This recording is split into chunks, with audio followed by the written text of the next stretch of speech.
এই বেটা কিসের আল্লাহ? আমি আল্লাহ টাল্লাহ মানি না, আমি নিজেই সবকিছু। নাউজুবিল্লাহ। শোন, এখন তোরা যদি আমার 4টা প্রশ্নের উত্তর দিতে পারোস তাহলে আমি ইসলাম ধর্ম গ্রহণ করব। আচ্ছা বলতো, আল্লাহ এখন কি করছে? এটা আবার কেমন প্রশ্ন? এই ইমাম সাহেব, আপনার কাছে প্রশ্নের উত্তর আছে? আমার কাছে এমন কোনো প্রশ্নের উত্তর নাই। আছে তোদের কাছে উত্তর?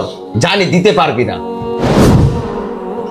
আমি জানতাম তোদের মতো গন্ড মূর্খ আমার প্রশ্নের উত্তর দিতে পারবি না। আচ্ছা, আপনি দ্বিতীয় প্রশ্নটা করেন তো শুনি। আমার দ্বিতীয় নাম্বার প্রশ্ন, বল আল্লাহর আগে কে আছে আর আল্লাহকে কে সৃষ্টি করেছে? ওই মিয়া, আল্লাহ এক এবং অদ্বিতীয়, ওনাকে আবার কে সৃষ্টি করবে? উনিই তো তামাম পৃথিবী সৃষ্টি করেছেন। এনাও তোমার খাবার, নিজেরা কখনো এতিম মনে করবা না। যখনই খিদা লাগবো তখনই চলে আসবা, মনে করবা আমি তোমার আপন মা। ঠিক আছে, আপনার মতো মা যদি ঘরে ঘরে থাকতো তাহলে আমাদের মতো এতিমরা কখনো মায়ের অভাব বুঝতো না। তাইলে মা আমি আসি। হ্যাঁ, আসসালামু আলাইকুম। ওয়ালাইকুম আসসালাম। কিরে, এগুলো কি বলে নাজায়েজ কথা? দাঁড়া, আজকে ওনাকে শিক্ষা দিচ্ছি। আল্লাহ পাককে কেন দেখা যায় না?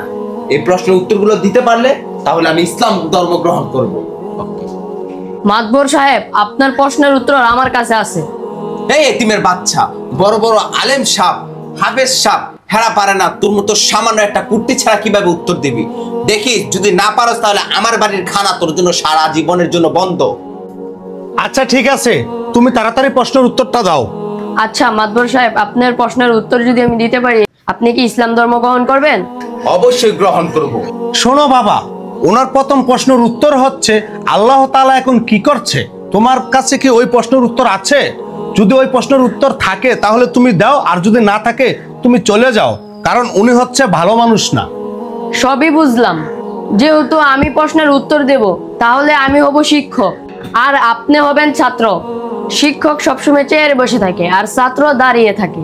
আপনি দয়া করে দাঁড়ান, আমি চেয়ারে বসছি। ঠিক আছে, তোমার কথাই গ্রহণযোগ্য হবে, বসো।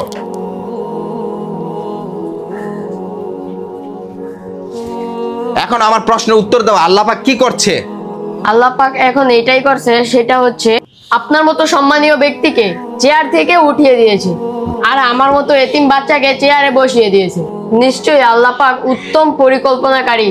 আশা করি আপনার প্রশ্নের উত্তরটা পেয়েছেন। আপনার দ্বিতীয় প্রশ্ন কি?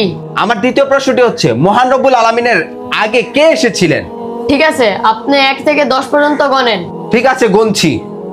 1 2 3 4 5 6 7 8 9 10। এখন উল্টা গণেন। উল্টাও গুনতে হবে? ওকে, গুনছি। 10 9 8 7 6 5 4 3 2 1 0। কি হলো, থেমে গেছেন কেন? এই বেটা, শূন্যের আগে কি কিছু আছে নাকি? সামান্য সংখ্যার আগে কি আছে এটাই যদি বলতে না পারেন, তাহলে আল্লাহ তাআলার আগে কি আছে কিভাবে বলবেন? এখন আপনার 3 নাম্বার প্রশ্নটা কি? আমার 3 নাম্বার প্রশ্ন হলো আল্লাহ তাআলাকে কেন দেখা যায় না? আলেম সাহেব, এখন আপনার কি অনুভব হচ্ছে? আমাকে থাপ্পড় দিয়েছে, সেই ব্যথা অনুভব করছি। শুধু অনুভবই করছেন, দেখতে পাচ্ছেন না? এই মিয়া, ব্যথা কি কখনো দেখা যায়? ঠিকই বলেছেন, ব্যথা কখনো দেখা যায় না। আপনি কি বাতাস দেখতে পান? এই কেমন প্রশ্ন করতেছেন আপনি? বাতাস আবার কেমনে দেখবে? ঠিক তেমনি ভাবে আমার আল্লাহ এক ও অদ্বিতীয়, তার কোনো শরীক নেই। আমরা আল্লাহকে কখনো দেখতে পারবো না। হইছে, আপনি আমাকে আর লজ্জা দেন না। তাহলে আমার সাথে বলুন, লা ইলাহা।